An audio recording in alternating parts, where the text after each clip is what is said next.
Hi, everybody. Welcome to today's webinar. The topic we have today is a new approach to application security. Myself, I'm Hari. I head the cybersecurity for GAVS globally.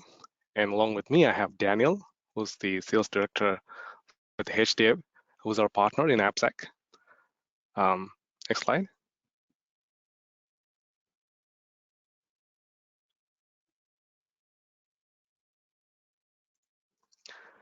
The agenda we have today is we're really going to be talking about some of the new realities we have in a post-COVID environment.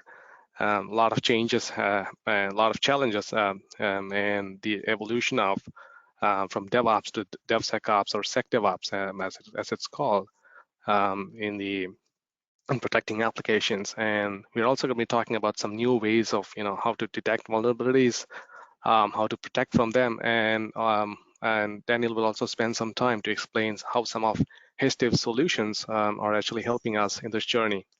I'm also going to be presenting to you a sample DevSecOps architecture diagram that can actually be used to integrate various solutions in the DevSecOps space. And then we basically break for Q&A at the end. Next slide.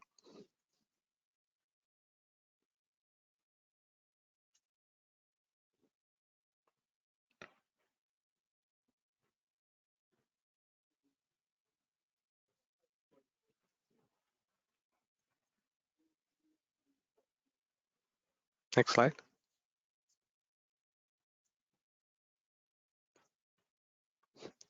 So let's talk about the new realities we have now. So most of the development, or at least in all the organizations, have now basically moved on from a standard SDLC model to agile development methodologies. What this means is there's obviously incremental increase in the application functionality features in a very short and limited time frame. Short sprints, more features to be delivered. So obviously there's this whole rush from how things just need to come into place, and so there's little time being really spent from a SQA aspect. Traditionally we used to be spending a lot of time to diagnose if the code was functionally, all the test parameters were really emphasized a lot. They had all the time to basically, validate those things. But right now, we're living in a fast world. What that means is there's every opportunity for slippages to, just get into the products. It could be security bugs which are seriously going to be affecting us in future. The move to cloud also, due to COVID, a lot of digital transformation. There's a lot of movement that happened to the cloud, to both IaaS as well as to pass runtimes. Now, what this means to enterprises is that obviously some of the code that was actually refactored and moved to the cloud was not originally built for the cloud. So what this means is there are obviously going to be some vulnerabilities into this, and that's if you take the cloud scale into consideration, this could be a seriously potential security threat for the application as such, and obviously to the business. Also, what happens is in the cloud world, you're looking at a huge amount of scalability that's available. This also presents a good opportunity for the threat actors to be leveraging automated attacks on our application. This could be low cost to them, but obviously expensive to us to be able to remediate from a remediation standpoint, all sort of basically fix our business. Next slide, please. So these are some of the challenges. Just not belabor the point again and again. It's just that obviously there's really less time to be, to be spent on SQA efforts. Like I said, not many solutions are fully adapted to the cloud. There was most of them were originally built for on-prem and then just refactored at some point and moved to the cloud. And communication is also key. Right now, at least from a GAVS angle, I can speak to how we are really changing the communication between security and dev teams. Traditionally, dev teams used to involve security just during the original design. Obviously they will basically interact with them to get the approvals to have the application published eventually. And then once everything is built, they may actually bring in security to validate things. So this whole approach, has changed right now in a DevSecOps world, where obviously security has to be engaged in a continuous fashion, because there are many releases, and all these releases are making incremental changes. Obviously, this changes the whole way. Risks landscape is changing for the application and then to the whole enterprise as such. So obviously, in order to avoid the slippages, to leverage technology to really get the protection you need, it becomes really important.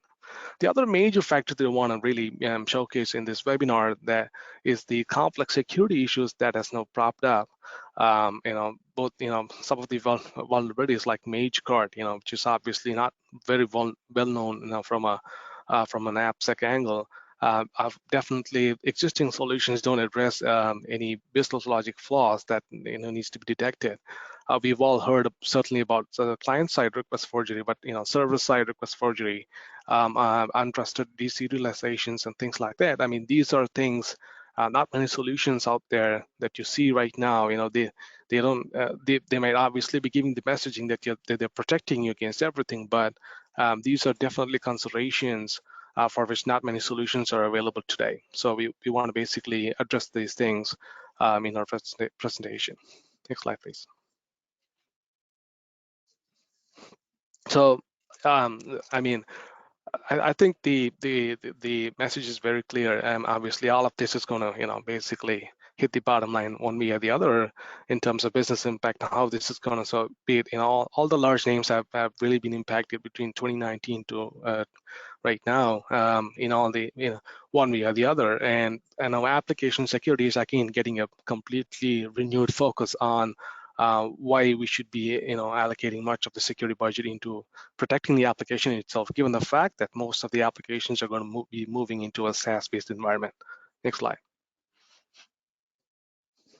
Right. So the solution essentially is that now we got to bring a comprehensive integrated approach in designing the applications to be putting the security products, integrating them together in a DevSecOps pipeline that is fully integrated with the both public cloud integration as well as with the on-prem integration.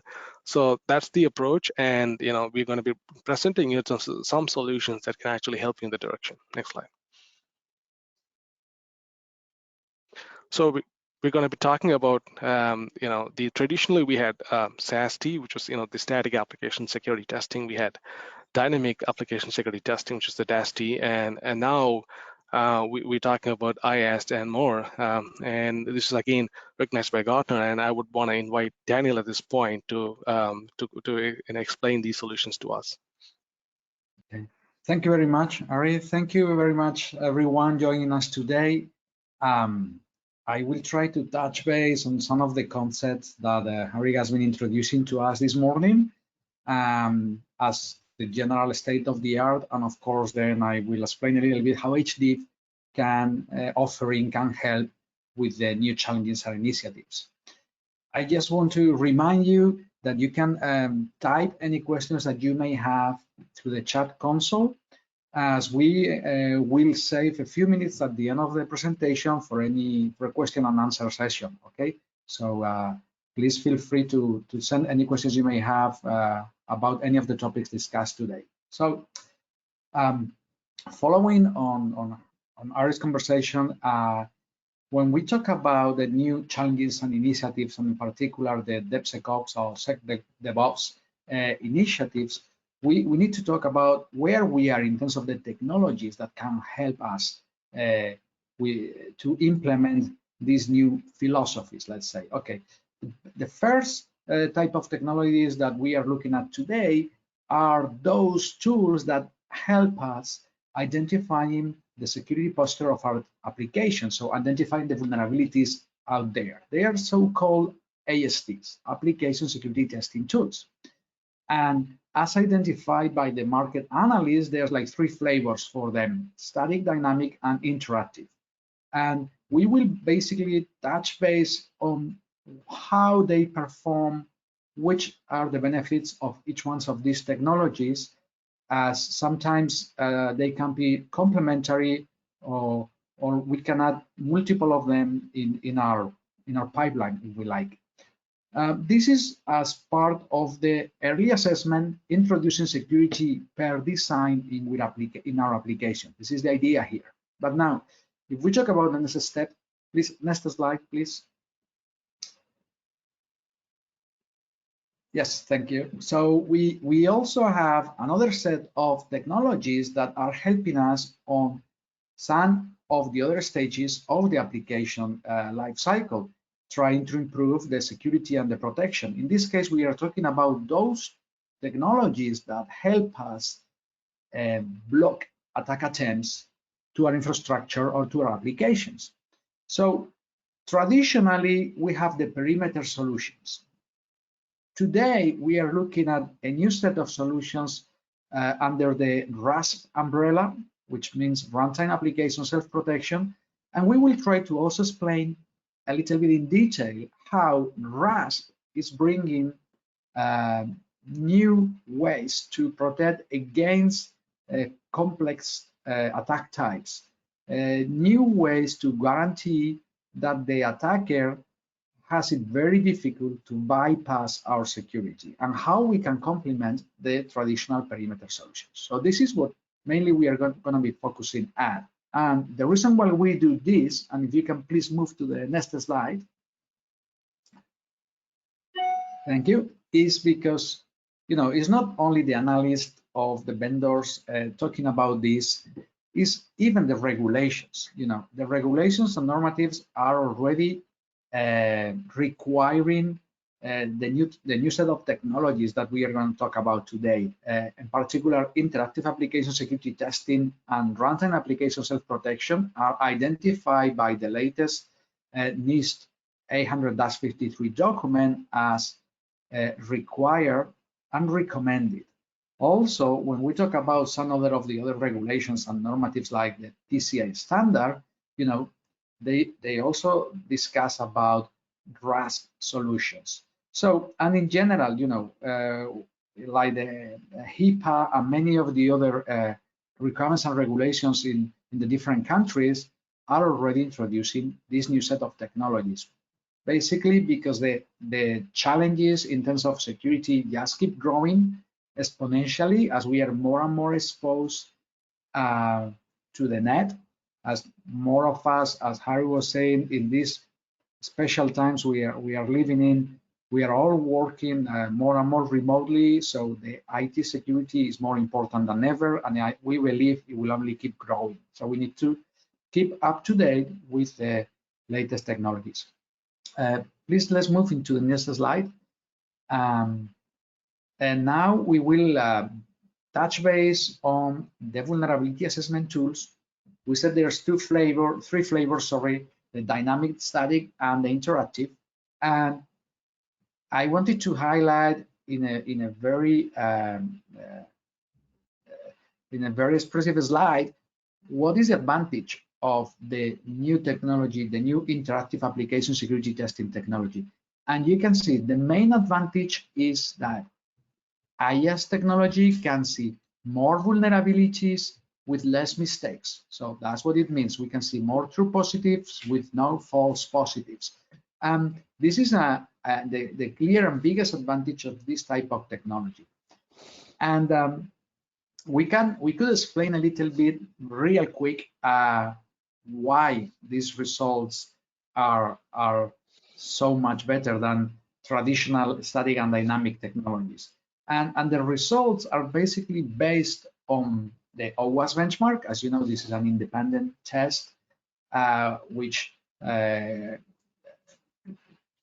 tries to understand or in an objective way the quality of one of these vulnerability assessment tools. So the reason why a static tool is bringing so many false positives is because of the way the technology works. The way this technology works is by analyzing the source code of the application and simulating where the execution would run, how the data would flow through the application through a simulation. Because they are simulating, that's the reason why they make mistakes. And that's why there's so many false positives. This means you will need someone to look into the report to clear up the good from the bad. And the other obvious limitation here is that they are not real time because they need to run and finish this simulation. As opposed to that, the dynamic tools work at runtime. So this is very good from the point of view that they provide much quicker results, much more in real time, and less false positives. It means they try to not simulate, but they try to actually test the application with a controlled attack. And if they actually manage to break into the application, they report a vulnerability. So that's why the false positives ratio is low, because they actually see what is going on. The biggest limitation with this technique is that you can only see certain types of vulnerabilities. That's why the true positive is so low in this slide. Interactive gets the best of both worlds and improves them. So the way interactive works is it works in real time, let's say like a dynamic approach, but it doesn't need to do an attack. So it's a lot less intrusive, and it's not simulating like a static tool. This means we can actually just see every piece of data entering the application and identify all the vulnerabilities, because the IAST tool is actually seeing the vulnerability. So that's why the false positive is nearly zero or zero, right? There's no issues here. So this is why, and if we can move please to the next slide, this is why next slide, please. Thank you. Yeah, this is why the analysts like Gartner have been already introducing the concept of not only ISTs, but in particular interactive application security tools as the recommended ones to use. Yes, because of their speed, their real time, but more than anything because of their accuracy. Okay, and not only Gartner. If we move to the next one, we can see that other analysts, like in this case Forrester, are identifying how really the new technology IaaS is taking over the traditional ones because of their benefits, and it's taking over at different stages of the application. So this is in terms of the technologies and why IaaS is coming forward real quickly. Okay. Now, if we move to the next slide, we will change terms and we'll start talking about protection. So in a nutshell, the traditional perimeter solutions are very good for certain types of protection, for certain type of capabilities, but they can just not, they don't have the ability to solve all the issues or all the problems. In many cases, not only because of the technology, but also because of the way, the location where they are placed within the traffic chains and the communications. Sometimes there's a lack of visibility that makes it impossible to do protection against certain types of attacks. In this table, we have a very quick summary of a number of attacks for which a solution, a RASP solution, may be able to help, why a traditional perimeter solution will not be able to do much. In particular, we can see like attacks that are non-HTTP. You know, those traditional perimeter tools were either network tools or the most modern tools are web tools, but we are talking always about web. So when something is not web, they can do really little. Also, when the attacks are coming from the inside, because they are on the outside, they cannot really see that. Or in most cases, the so-called business logic issues like IDOR or like broken access control, URL tampering, all of these type of issues are really difficult to understand, even see them happening, and even more actually block any of those attacks. But even the, let's say, the more traditional type of attacks like SQL injections and command injections and cross-site scripting and so on, sometimes they can only be partially supported because they lack the in most cases, like the payload, grammar analysis, they are based in signature patterns and blacklist, and this is definitely not enough in today's world. Of course, they are like, I want to highlight that those tools are very good in many aspects. And for example, something like denial of service attacks, something like SSL misconfiguration issues, and a number of other features are much better at the perimeter. So by no means, I'm not saying the perimeter tools are not good.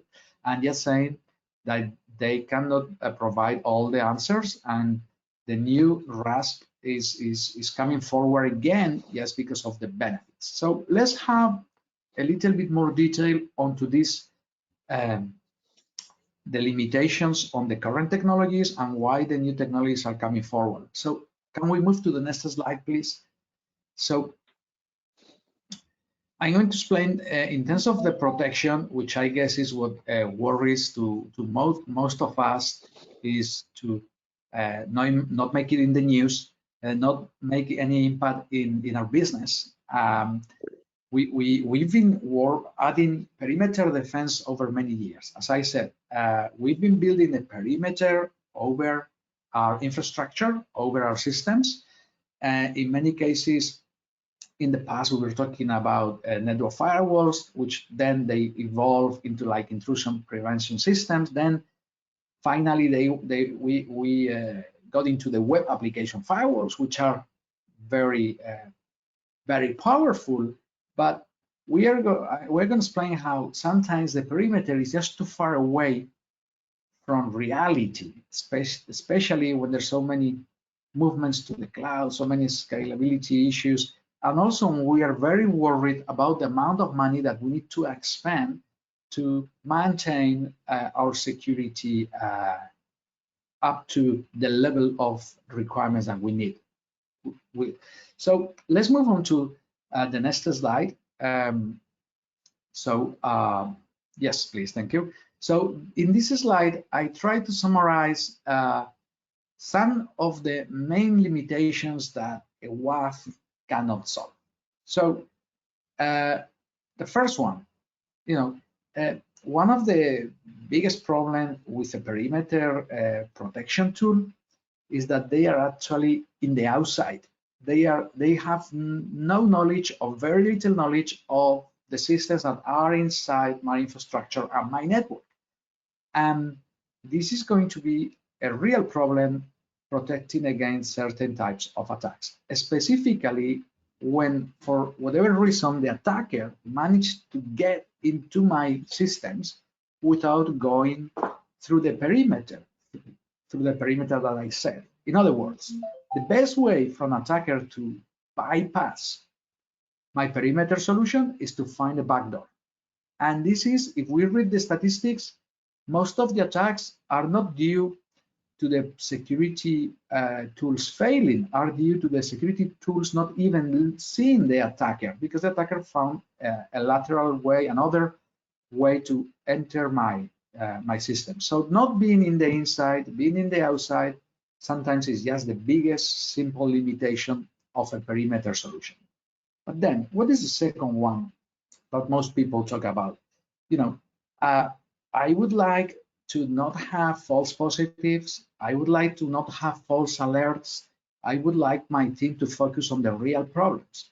What happens? Because I don't have this very good visibility because I'm not in the inside, I end up having many false positives and also many false negatives. So I end up blocking legitimate traffic as well. And at a certain point, the security teams stop paying attention to some of the alerts because they may have thousands of alerts. And this is the biggest problem. Now I have the tool, I spend a lot of money in this tool, but my team basically set the tool to monitor only, and they don't even look at the alerts. This is the single biggest problem that we have when we get traffic going through our security tool. We know now there's so many types of attacks, and it's so easy to launch an attack to someone to automatize an attempt that it is really hard for the security teams to keep up. So we go into number 3.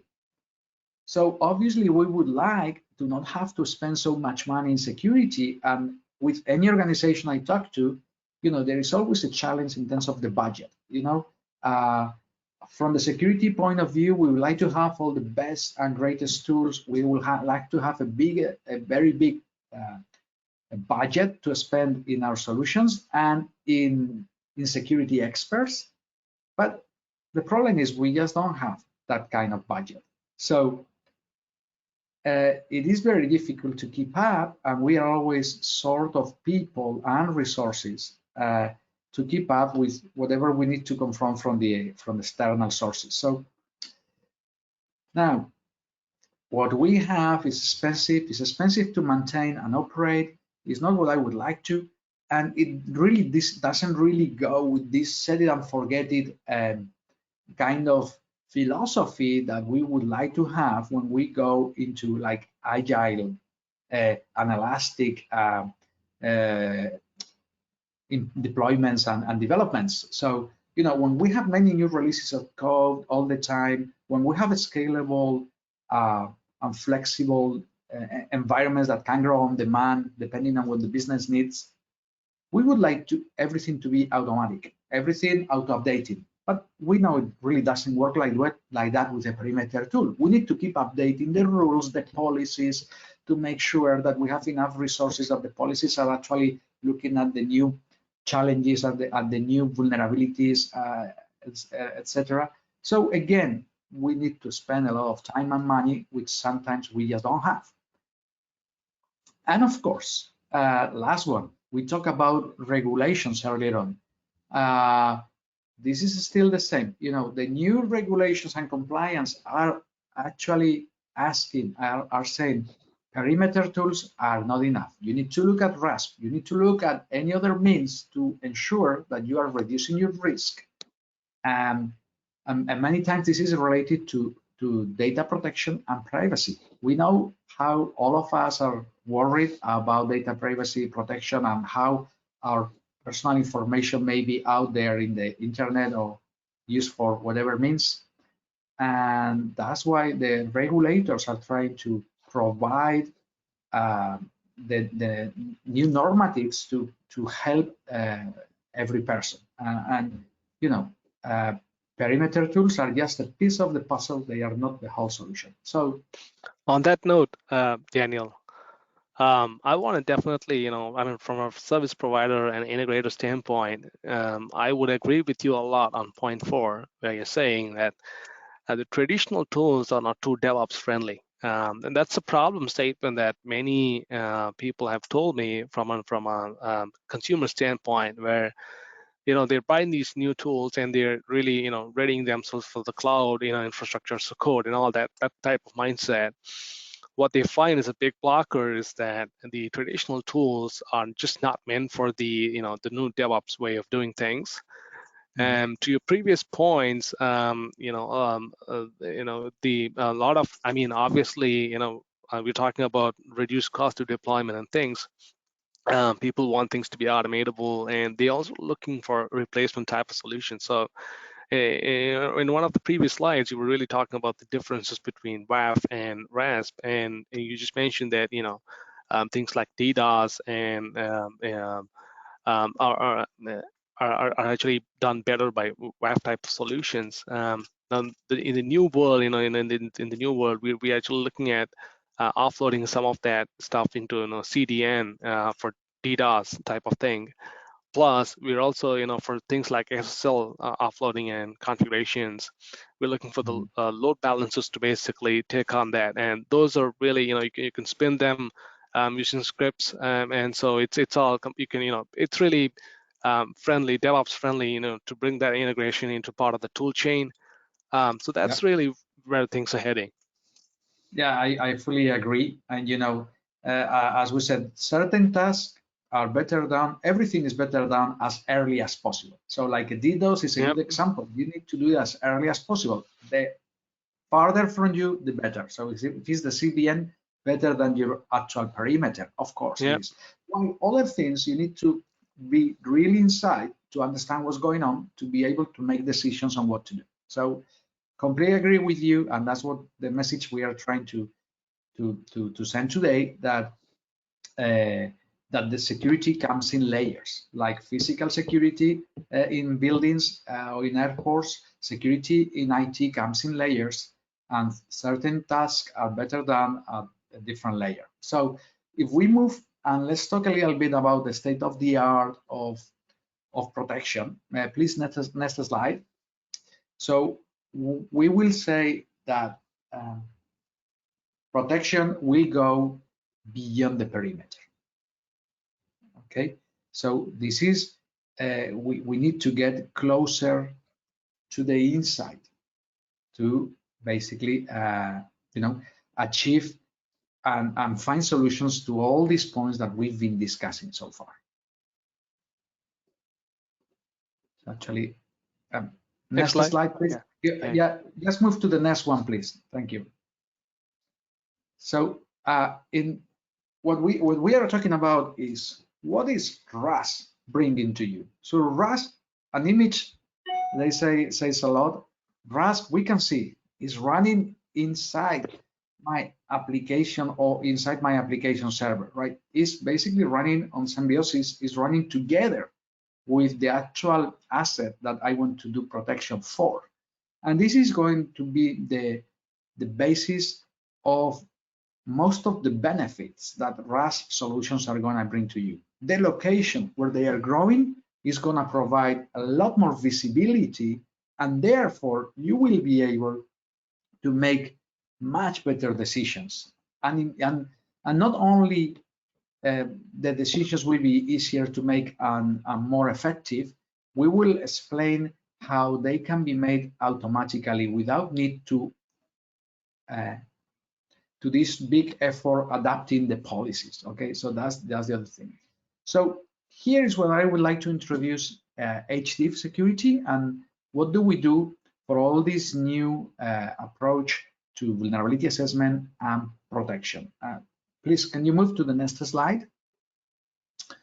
So Hdiv Security, we are a company which all our purpose is to provide tools and means. We develop software solutions to help detecting vulnerabilities in real time, just browsing the application in a very easy manner, and protect the production applications and server instances from as many or all type of attacks that existing out there today.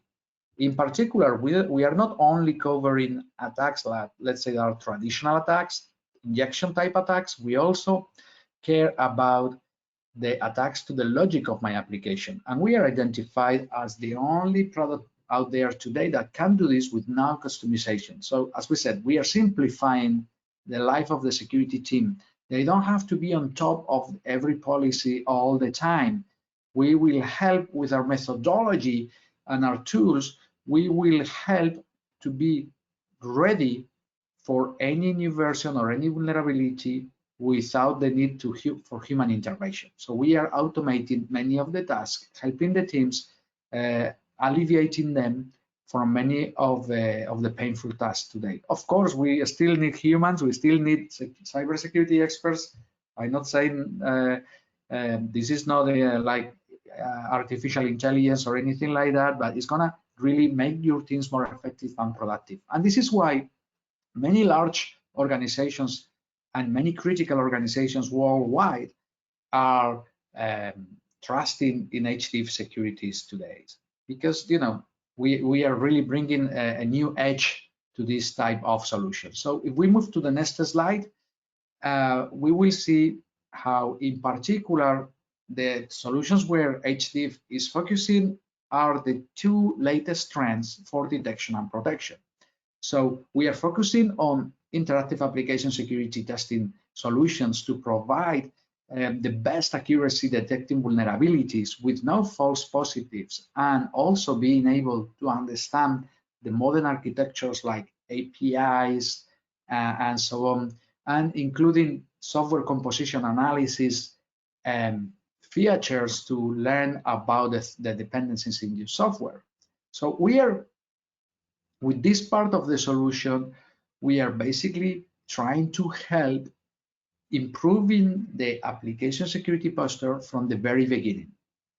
But we will see how we go a little bit farther than that with our solutions. We do believe that detection has to be always active in all the life of the application, not only with the developers, not only with the testers, but also in production. So I will explain a little bit further on this. And then we also focus on protection, on RASP. So we provide protection against attack attempts, automatic protection, as I say, out of the box, even for business logic issues. And we will do this in a way that is fully compatible with your new initiatives to move to the cloud, with your IL deployments, with any perimeter. We will help you with your scalability. So one of the main differences here is that traditionally most vendors have been focusing either in detection or protection. We believe that if you want to go for these DevSecOps initiatives, if you want to really make a change in the way organizations traditionally have been looking into this, you need to provide a complete solution that can align with all the needs in terms of security for your applications. We need to provide a whole solution. Can you move to the next slide, please?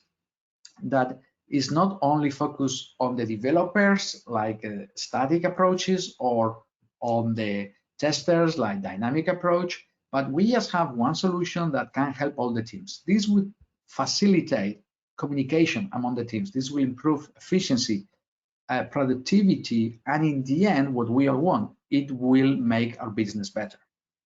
So this is why it's so important to have one tool that is providing valuable information to all the teams, as opposed to have tools that provide only valuable information to one particular team. And then when this team needs to communicate their results to the other team, they are not talking the same language.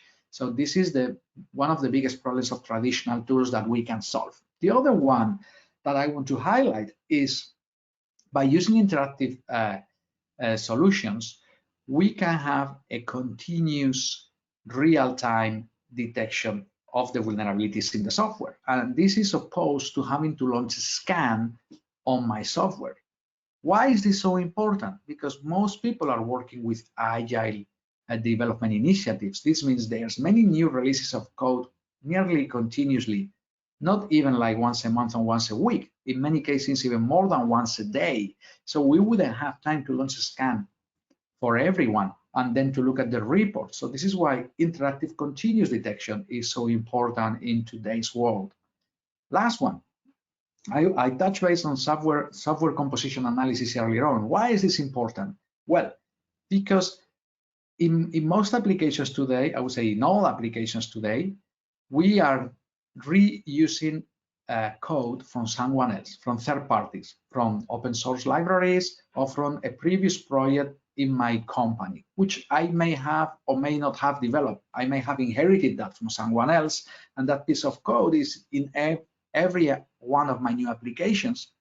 But who knows, that piece of code, which for me is a black box, I don't have the source code, may have vulnerabilities. So it's very important to be able to analyze your third-party code and go further than just checking the public CVEs available. Because imagine for a private library, there will not be a CVE. Or for a 0-day, of course, there's no CVE.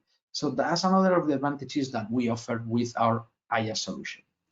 But talking about features and benefits from the features is not good enough if we want to implement a real DevSecOps initiative. So what is important? Please, next slide.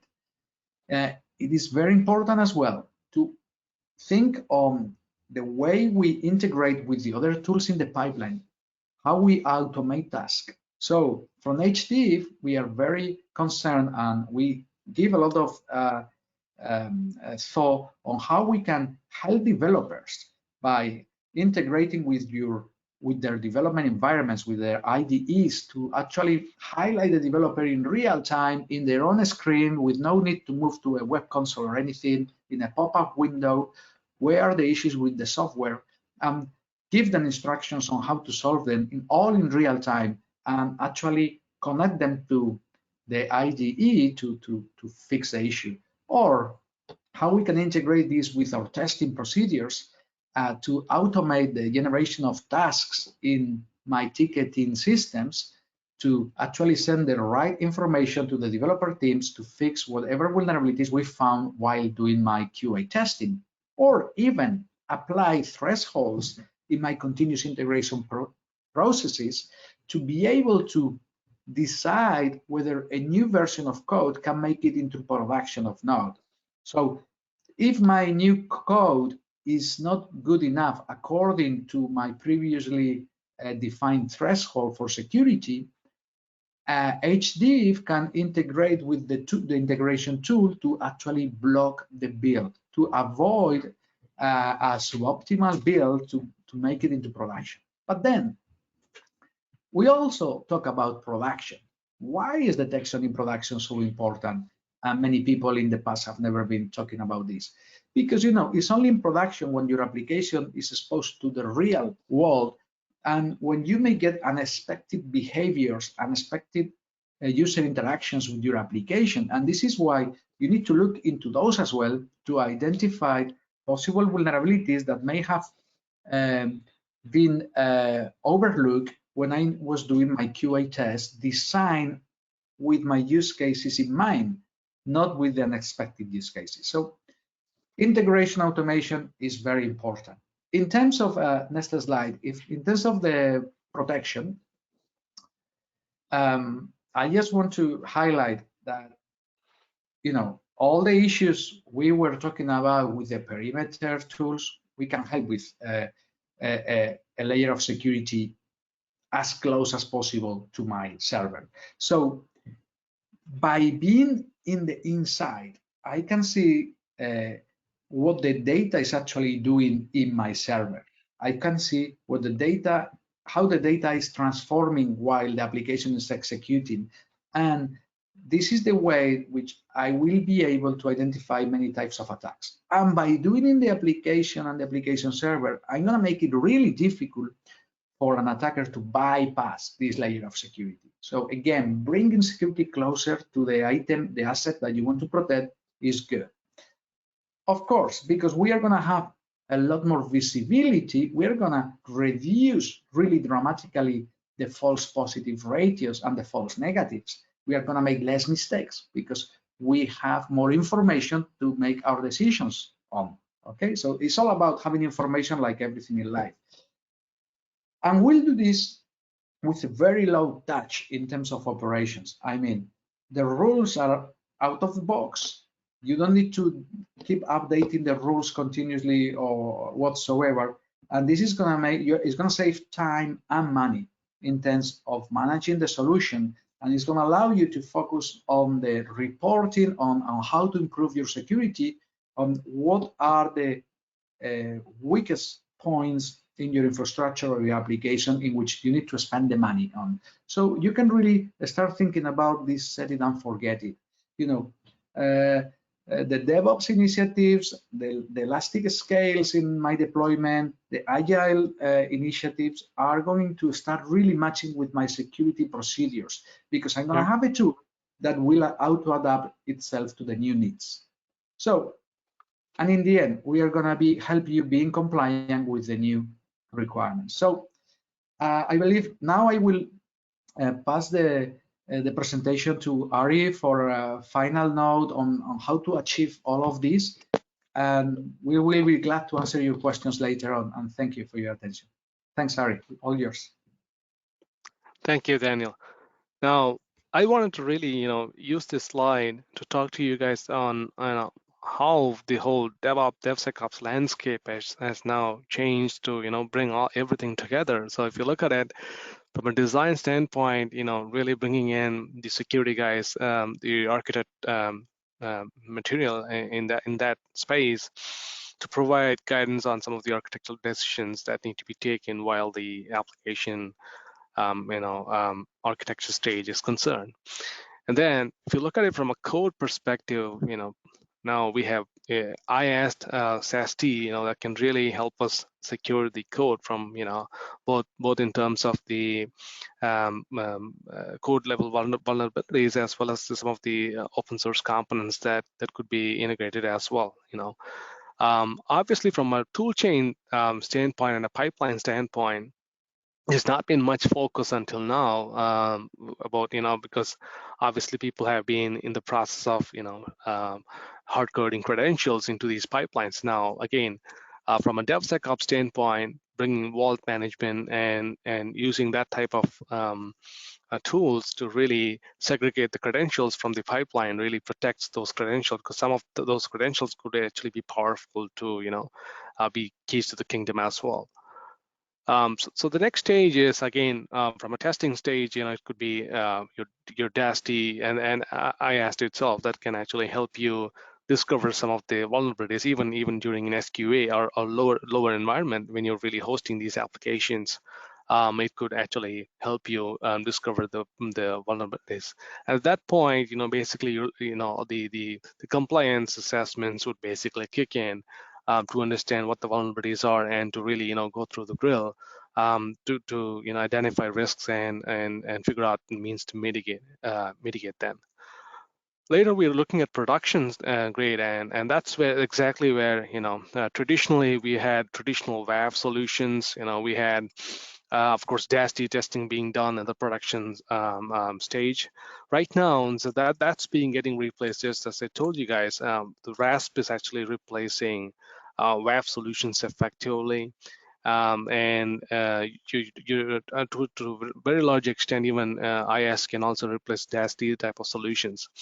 And really, the new, in the new DevOps and cloud model, the way to look at it is things like geofencing, things like DDoS type of attacks. Those are actually being prevented right at the CDN end itself, and actually only clean traffic actually is being delivered into your web apps. And at that point, you have a certain level of good traffic coming into your web application. At that stage, I think clearly these are sophisticated attacks, and so effectively, if you're looking at type of investments that need to be made, I think you can really that's where you need to look at IAST and RASP, not just from a compliance standpoint, because NIST is telling you or Gartner is telling you to go that way, but I think it really makes a lot of ROI sense, especially when you're you're strained with resources, you have really less money to spend for security. That point, you want to make the best out of the buck that you want to spend. And of course, obviously from an operationalization standpoint, you can then do further, pen tests as part of the regular PCI or other, compliance requirements that you may have. And again, from a logging standpoint, and do the SIM integration. So, just wanted to give you perspective of the whole landscape of how this DevSecOps operates, and this is what we are doing for some of our clients in this space. I really want to open up for Q&A from our audience, and both Daniel and myself, we would we'll be able to answer the question. So I think we have the first question we have is, we talked about security standards. Do these tools provide reports based on security standards, be it PCI, OWASP, etc.? Yeah, Harry, if you allow me, I certainly, as we said, it's not only about the features and what the visibility of what you can actually see, is how you provide really a benefit to the organization. And one of the things we need to focus on is providing the information in the right manner, in something that is understandable for the different teams, for the compliance teams and for the security teams and so on. So in particular in Hdiv Security, we do care about that. And we have many ways of reporting the security posture of the application. And in particular, we provide standard reports based on standards like the OWASP top 10 or some other standards to basically highlight the application security posture as related to a particular set of standards or regulations. So yeah, this is very important. Is as we say, visibility is good, information is very good, but information, if it's not provided on a good manner, is not useful. So yes, thank you. Good question. So there's another question, very interesting question, I would say. Seems that IAST could replace SAST in some scenarios. Do you have already customers who have replaced SAST? Can you please provide some insights? I think it's these are really good questions. I mean, obviously, people are thinking about, oh, should I be using, my budget with a better technology, So go ahead, Daniel. Yeah, exactly. So in the slides we were talking about, while some of the analysts are already looking into statistics on what people are doing in terms of replacing traditional solutions with the new solutions, and certainly we are seeing this. Okay, when we talk to customers, and obviously many customers out there, many organizations are well mature in, and they have been using tools to improve the security in the code for a long time.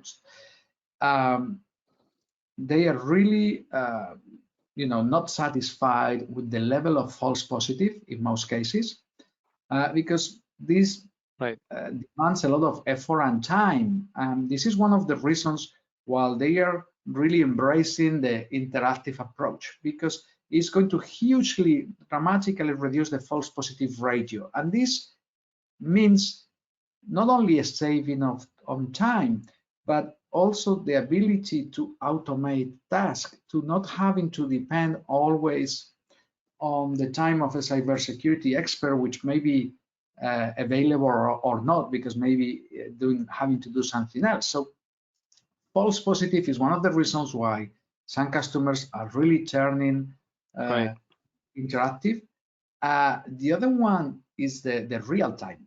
Real time, which goes really hand to hand with the agile initiatives, again, is one of the key points that people consider when moving into interactive. It's like, I just don't have the time or the money or the resources to launch a scan for every new release of code. So, wow, now I can have something that is continuous. Great. So yeah, I think we definitely have customers moving into interactive, replacing traditional. I would say the biggest advantages coming to my mind now will be, there's probably a couple more, but the real quick, I would say real time, less false positives. That's the main reasons. Yeah. Thank you, Daniel. The next one, I think, is a really good question. Again, does the company need to have a mature AppSec process, or I mean, do they need to have some exposure to AST type of solutions, or can any organization go straight to IAST? And I think my answer is you can go straight. In fact, you will benefit to go straight, because you don't have to move from cumbersome to to DevOps friendly. You just straight jump in a DevOps friendly model, and I think that'll be to your benefit. Definitely. The next question we have is regarding the console. Is it possible to access the data provided by IAST and RASP tools through API? So I think somebody's trying to tool chain it with, and so they have these questions. Yes. So we, in our case, yeah, we do offer an API. So as I said, as I was showing the slides, it's very important to be able to integrate with other tools. So yeah, we have APIs and other manners like webhooks and other ways to actually integrate the data from IAST and RASP into third-party systems to make automatic decisions or to assign tasks to the appropriate team to take action. So yeah, as I said, this is key. Integration with other tools is key. We don't pretend to do everything. Yeah. Okay. Yeah. Any other questions, Harry? Okay. There's you mentioned that your tools can be used also in production, of course. What are the benefits of using IAST in production environment? I've heard that AST tools are mainly used in dev and QA, and I mean, this is a straight contract. That's why it's said, right? I mean, that's why we're saying that instead of just using them in dev and QA, where you don't see much of the actual traffic, what we're saying is you put them in production where the users are actually interacting with it, and obviously you're going to be seeing a lot of attacks in production, not in your dev and QA, because that is not exposed, outside, right? So I think that's why, Daniel, if you want to add. Yeah, no, I agree with you. I try to explain that concept through my presentation, but it's true. This brings a lot of questions all the time. It's like people say, what do you say that to use IaaS in production?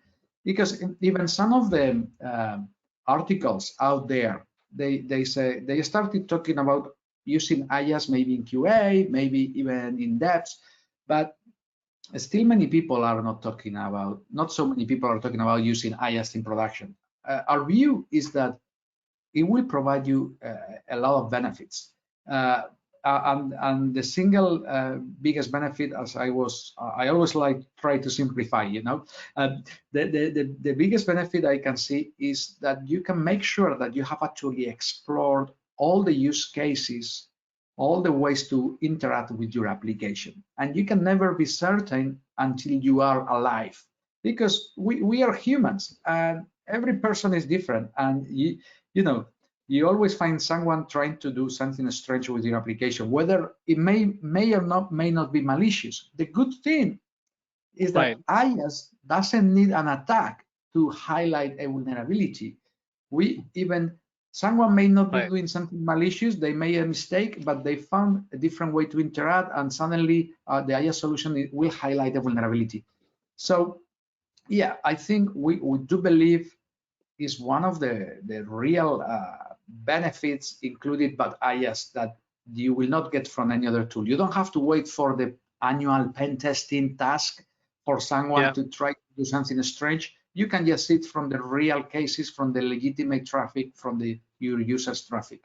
So yeah, production is yeah. I get this question so many times. Yeah, it's interesting. The next one we have is the feedback I have received from devs is that our solutions give limited feedback to the developer about the vulnerability. Do you provide remediation advice or training? I think it's probably somebody who's in charge of security who's got this. So your answer is yes, but go ahead, Daniel. Yeah, let me go a little bit into the details here. So what we provide to a developer. So we do have a tool within our IaaS tool, which basically we call it the developer toolbar. And this toolbar will provide as a pop-up the information about the application security posture as the developer is looking into the application. And we will provide the dynamic information, so in terms of URLs and parameters that are affected by the inefficiency, also the static information, so in terms of what instruction in my coding, what part of my coding is wrong, even in which line of which program, okay? So we will highlight what is the issue, where it is, how can you attack it from the request or from the database server, or from in which direction will the attack come in.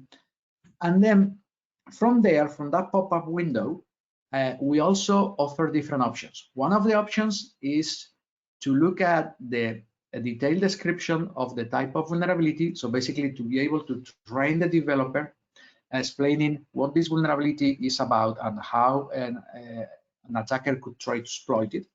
Then we will provide examples of code on how to fix this type of vulnerability. And then we can even redirect the user, the developer, to the development environment, to the exact point in the program where they have to start making the fix. So, of course, we are not going to modify the software, but yeah, we try to provide all possible information, as well as from which IP to which IP, how many occurrences, even the actual real data, the real payload in the actual code affected, because we are having real traffic. It's not a simulation. So yeah, we do provide a lot of details to make it as simple as possible to the developer to fix the issue. Good question. Thank you, as well. Daniel. Thank you. Thanks to everybody who's been watching this webinar. I think we're top of the hour. We respect your time, and thank you for taking time to spend and understand our different solutions here. Thank you, one and all. Bye for now. Thank you very much. Thank you all. Bye.